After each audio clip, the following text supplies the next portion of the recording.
Assalamualaikum warahmatullahi wabarakatuh. Waalaikumsalam Waalaikumsalam warahmatullahi warahmatullahi wabarakatuh. wabarakatuh. Saya Sapnawati dari kelas C dari program studi geografi Fakultas Ilmu Sosial dan Ilmu Politik ingin menjelaskan tentang demografi teknik. Ya, Jadi, demografi merupakan istilah yang berasal dari bahasa Yunani, yaitu demos, yang berarti rakyat, dan grafein, yang berarti menggambarkan. Demografi sendiri diartikan sebagai tulisan atau gambaran tentang penduduk. Next.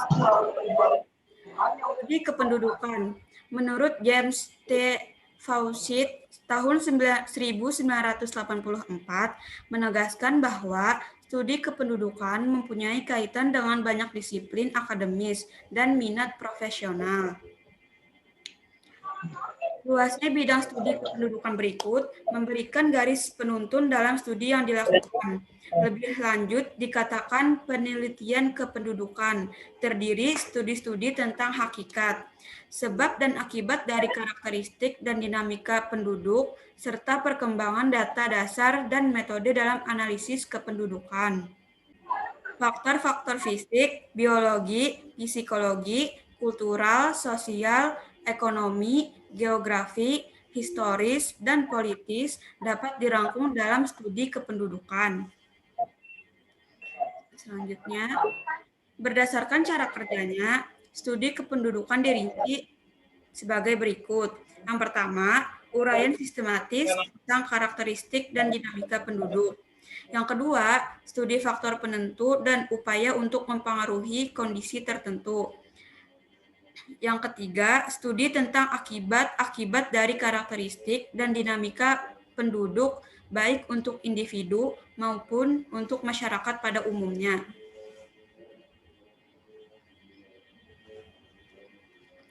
Selanjutnya, manfaat ilmu demografi.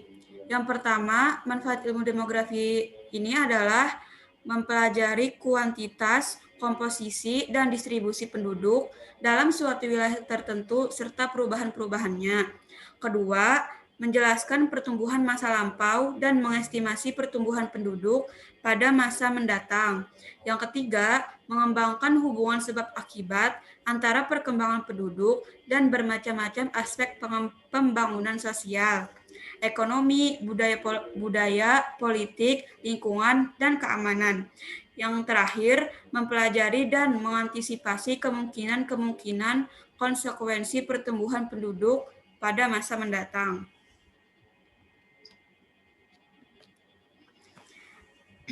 Definisi demografi menurut para ahli. Menurut David V. Glass tahun 1953 menekankan bahwa demografi terbatas pada studi penduduk sebagai akibat pengaruh dari proses demografi, yaitu fertilitas, mortalitas, dan migrasi. Menurut Donald J. Bogue tahun 1969 mendefinisikan demografi sebagai ilmu yang mempelajari secara statistik dan matematik jumlah, komposisi, distribusi penduduk, dan perubahan-perubahannya sebagai akibat bekerjanya komponen-komponen pertumbuhan penduduk, yaitu kelahiran atau fertilitas, kematian atau mortalitas, perkawinan, migrasi, dan mobilitas sosial. Menurut Adiotomo dan Samusir tahun 2010, demografi merupakan suatu alat untuk mempelajari perubahan-perubahan kependudukan dengan memanfaatkan data dan statistik kependudukan serta perhitungan-perhitungan secara matematis dan statistik dari data penduduk terutama mengenai perubahan jumlah, persebaran, komposisi, atau strukturnya. Perubahan-perubahan tersebut dipengaruhi oleh perubahan pada komponen-komponen utama pertumbuhan penduduk, yaitu fertilitas, mortalitas, dan migrasi yang pada gilirannya menyebabkan perubahan pada jumlah, struktur, dan persebaran penduduk. Selanjutnya, menurut George W. Bardey tahun 1970 mendefinisikan demografi sebagai ilmu yang memberikan gambaran secara statistik tentang penduduk demografi yang mempelajari perilaku penduduk secara menyeluruh, bukan perorangan.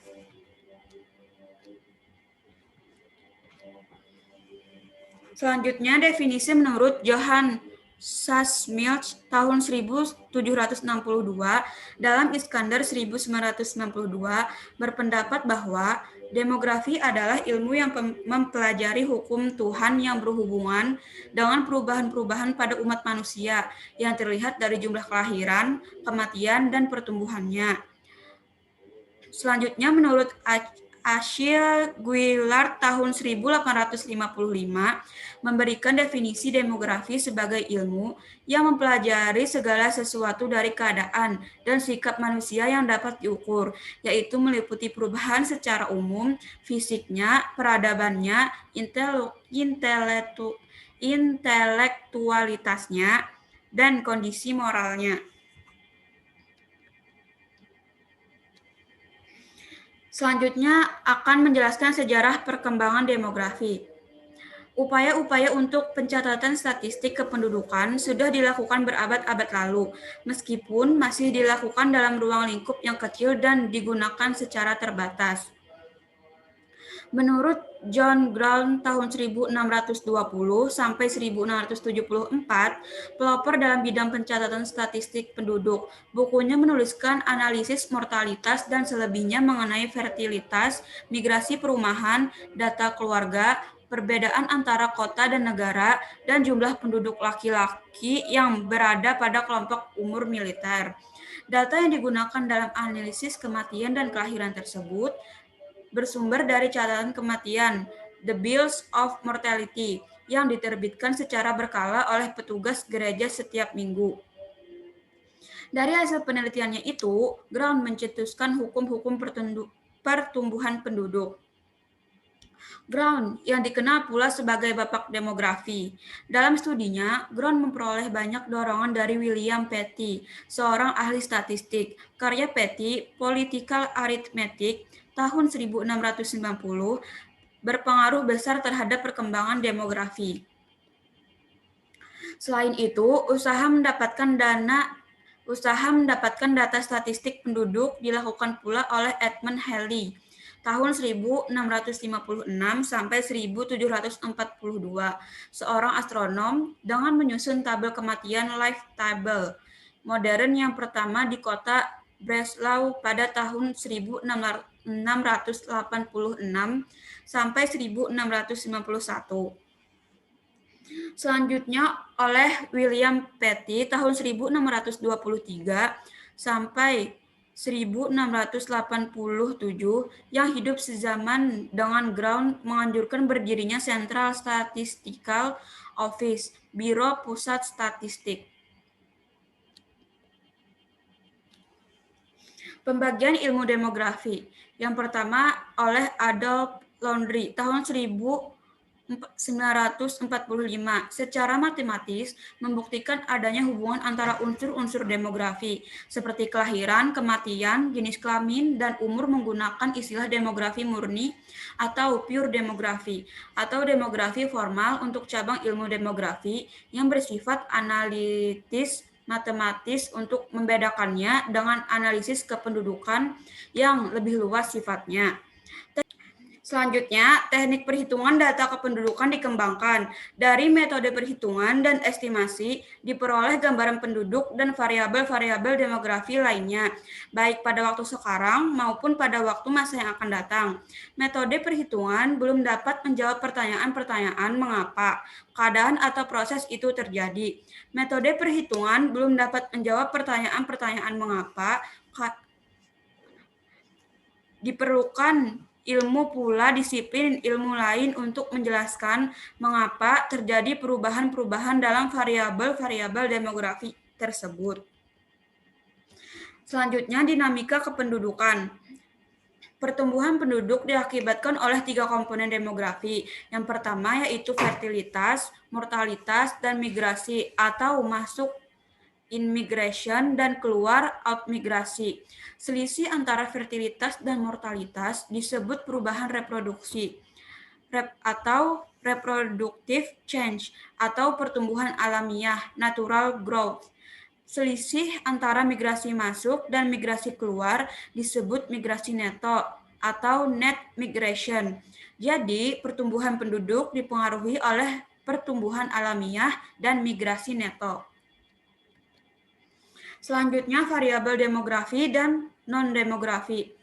Variabel demografi lebih menekankan pada karakteristik penduduk seperti jumlah, pertumbuhan dan persebaran serta komposisi umur, jenis kelamin, status perkawinan, tempat lahir, dan tempat tinggal. Variabel non-demografi antara lain antropologi, kesehatan, sosiologi, geografi, ekonomi, sejarah, dan humaniora, biologi atau reproduksi dan lingkungan. Selanjutnya, teori kependudukan. Teori kependudukan ada 5. Yang pertama Malthus, Neo-Malthusian, sosial Marxis, penduduk optimum, dan mutakhir kependudukan. Sedangkan untuk teori mutakhir kependudukan terbagi menjadi 4 lagi, yaitu pertama teori fisiologi dan sosial ekonomi, teori kapilaritas sosial, teori kompetisi, dan teori fisiologis. Teori Malthus, Thomas Robert Malthus, tahun 1766 sampai 1834 merupakan orang pertama yang mengembangkan suatu teori kependudukan komprehensif dan konsisten antara penduduk dan keadaan ekonomi. Menulis buku tentang esai On the Principles of Population tahun 1798. Pertama kali teori kependudukan diperkenalkan. Malthus sudah mempersoalkan daya dukung lingkungan dan daya tampung lingkungan. Secara pesimis menghubungkan pertambahan jumlah penduduk, teori penduduk dengan sumber pangan yang terbatas atau variabel ekonomi yang akan mengakibatkan kelebihan penduduk atau disebut dengan overpopulation. Formulasi Malthus, penduduk apabila tidak dibatasi akan berkembang biak dengan sangat cepat dan mempengaruhi permukaan bumi dengan cepat. Yang kedua, pertumbuhan penduduk mengikuti deret ukur, sedangkan sumber pangan mengikuti deret hitung. Apabila jumlah penduduk terus bertambah, maka jumlah penduduk akan mengalami kesulitan hidup, kelaparan, dan kemiskinan. Yang kedua, teori Neo-Malthusians. Teori ini merupakan pengikut Malthus, tetapi lebih radikal. Aliran ini menganjurkan untuk mengurangi jumlah penduduk dengan menggunakan cara-cara preventive check, yaitu menggunakan alat kontrasepsi. Tahun 1871, Ehrlich menulis buku The Population Bomb, kemudian direvisi menjadi The Population Explosion, yang berisi sudah terlalu banyak manusia di bumi ini. Keadaan bahan makanan sangat terbatas. Lingkungan rusak sebab populasi manusia meningkat. Selanjutnya teori sosialis Marxis. Teori ini tidak sependapat dengan Malthus yang menyatakan bahwa jika penduduk tidak dibatasi, maka akan kekurangan pangan. Menurut Marxis, pertumbuhan penduduk dapat dicegah oleh peningkatan produksi maupun oleh tata kehidupan sosialis yang lebih baik. Menurut Marxis, tekanan penduduk di suatu negara bukanlah tekanan penduduk terhadap bahan makanan, tetapi tekanan terhadap kesempatan kerja, menekan upah dan menambah jumlah pengangguran. Dengan upah yang rendah, para pekerja kurang menahan diri dan akhirnya jumlah kelahiran justru meningkat. Selanjutnya, teori sosialis Marxis. Marx dan Engels menyusun teori dasar faktor yang mempengaruhi kependudukan, ekonomi, dan sosial. Hukum kependudukan mencakup surplus pendudukan dan hubungan berbalik antara besarnya keluarga dengan upah yang mencerminkan hubungan demografis dan sosial. Smith Smith berpendapat bahwa kemiskinan dapat merangsang kelahiran, tetapi Mark mengatakan jumlah kelahiran dan kematian maupun besarnya keluarga merupakan proporsi terbalik terhadap tingkat upah.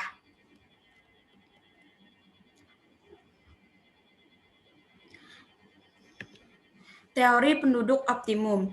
Asumsi dasar teori penduduk optimum terletak pada hubungan antara jumlah penduduk dengan sumber daya yang ada. Dilatar belakangi oleh karya ahli ekonomi klasik. Mereka membahas pengaruh jumlah penduduk, pembagian kerja, dan spesialisasi serta hukum. Konsep tingkat optimum merupakan akibat dari tingginya pendapatan per kapita, sebab produktivitasnya dapat diukur dari pendapatan per kapita, yaitu faktor ekonomi atau United Nation tahun 1973. Konsep penduduk optimum tidak identik dengan faktor ekonomi seperti kesejahteraan, usia harapan hidup, jumlah keluarga, sumber daya alam, dan pertahanan serta faktor sosial budaya sebagai penentu.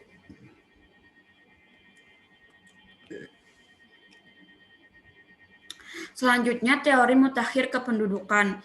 Menurut Mantra tahun 2003, melalui studi referensinya, perpustakaan di Pusat Studi Kependudukan dan Kebijakan UGM sejak awal abad ke-20 dilakukan reformulasi kembali utamanya teori Malthus dan Mark yang merupakan rintisan teori kependudukan mutakhir. Teori mutakhir ini secara sederhana dibedakan menjadi dua kelompok. Yang pertama, teori fisiologi dan sosial ekonomi. Yang kedua, teori teknologi atau teori kependudukan optimis. Selanjutnya, teori fisiologi dan sosial ekonomi. Teori ini dikemukakan oleh John Stuart Mill. Beliau ahli filsafat dan ekonomi berkebangsaan Inggris yang menerima argumen Malthus bahwa laju pertumbuhan penduduk dapat melampaui pertumbuhan ekonomi sebagai aksioma. Apabila suatu waktu di daerah tertentu terjadi kekurangan bahan makanan, ini hanya sementara saja. Kita dapat mengimpor bahan makanan dari daerah lain atau memindahkan sebagian penduduk dari daerah ini ke daerah lain. Menurut Wicks tahun 1962. Sedangkan menurut J.S. Mill mengatakan sedikit banyaknya jumlah anak ditentukan oleh manusia itu sendiri. Oleh sebab itu, peningkatan pendidikan tidak hanya untuk orang kaya, tetapi justru penduduk yang tidak mampu. Selanjutnya, teori kapilaritas sosial.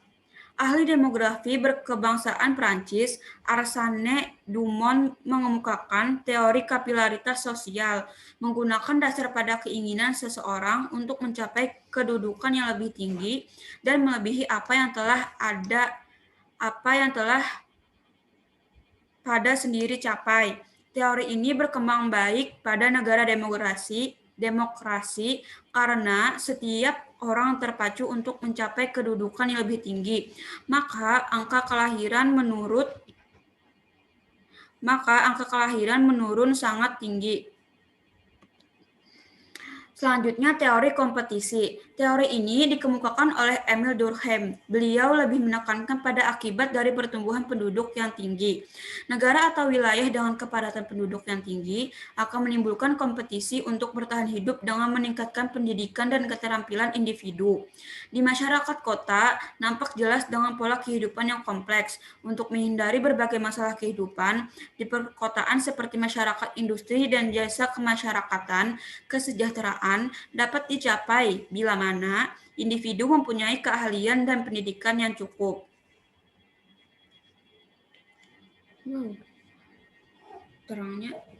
Selanjutnya, teori fisiologi. Menurut Michael Thomas Sadler mengatakan bahwa daya reproduksi manusia yakni fertilitas berbanding terbalik dengan kepadatan penduduk. Jika kepadatan penduduk tinggi, daya reproduksinya menurun dan sebaliknya. William Thomson meragukan aksioma tersebut karena di negara India dan Cina kepadatan penduduknya sangat tinggi, tetapi pertumbuhan penduduknya tinggi pula. Tingkat kesuburan yang tinggi dapat pula menyebabkan angka fertilitas rendah karena pengguna kontrasepsi. menurut Wick tahun 1992.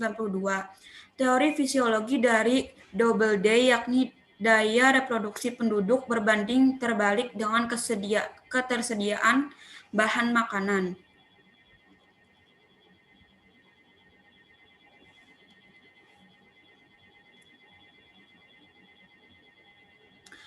Sekian dan terima kasih. Jadi, yang saya jelaskan sebelumnya itu merupakan penjelasan dari materi-materi yang telah dibahas oleh dosen sebelumnya, dan saya bahas kembali pada saat ini.